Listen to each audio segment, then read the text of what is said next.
The OP's there, enemy OP's there.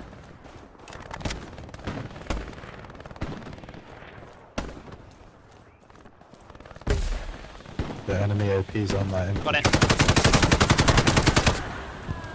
Got him.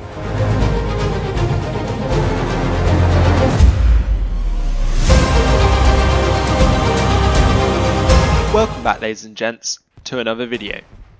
Following the release of Update 11, we are now able to get our hands on a new weapon for the Germans, the FG42. In this video, I'll share with you the history behind the weapon system, its performance in theatre and also in gameplay.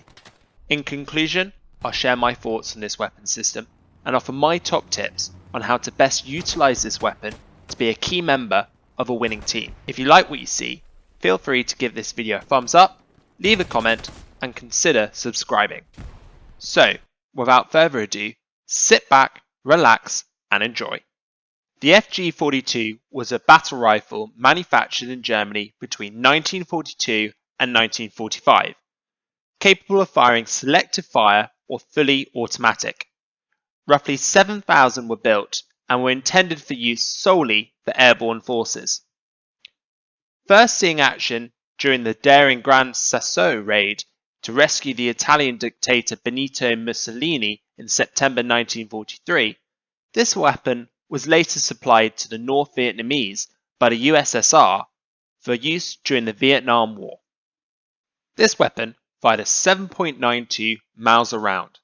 It had an effective firing range of up to 600 meters, and the earlier designs had a rate of fire of up to 900 rounds per minute, although the final production model had a practical rate of fire at around 250 rounds per minute. This weapon could be loaded with a 10 or 20 round magazine.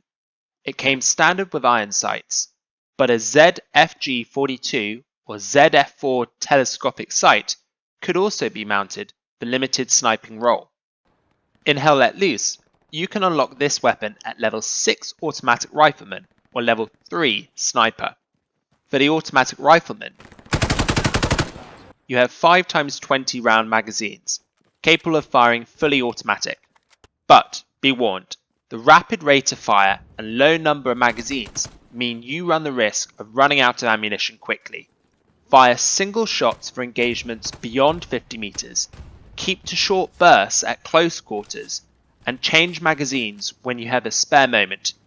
Stick with your squad, and your primary function here is to suppress the enemy. Once this is done, support the assault, close with and kill the enemy. I found at close quarters, this weapon nearly always comes up on top.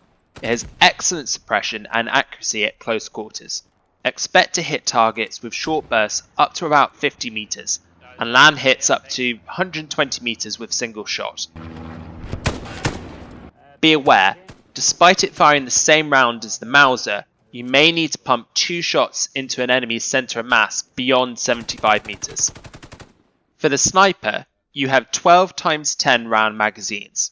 It is equipped with a telescopic sight, fires semi-automatic only, and is okay for close range sniping. You can expect to land shots up to about 120 meters, but may again need to pump 2 rounds into center of mass beyond 75 meters. I'd recommend this role for tactical insertion, especially in built-up areas. It is much better for engaging enemy at close range compared to the Kar 98, owing to its semi-automatic nature, but I would suggest changing back to the better optics, bolt action for longer range, precision engagements. It is important to note that both weapons have not been fully zeroed and will receive a fix in a later patch. My experience fresh from Update 11 is that both variants are zeroed to 150 meters, so will fire higher at closer engagements. My advice is adjust your aim accordingly. If engaging below this threshold, reduce the reticle slightly and watch where those shots land, then adjust accordingly and fire again. So, my overall thoughts. I'm not a massive fan of the sniper variant, but this weapon does somewhat make the automatic rifleman role more appealing for the German forces. It's really fun at close quarters, and I actually prefer shooting this compared to the SG-44, which honestly is a beast.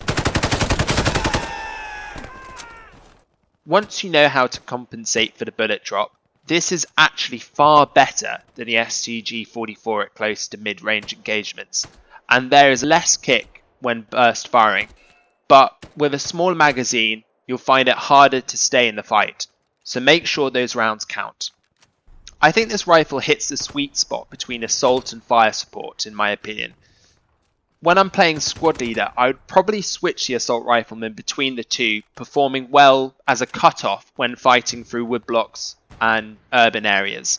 So that's it for now folks. I hope you found this video enjoyable and informative. What are your thoughts on the weapon system? Do you agree with what I've said here, or do you completely disagree? Let me know in the comments below. Thanks for watching.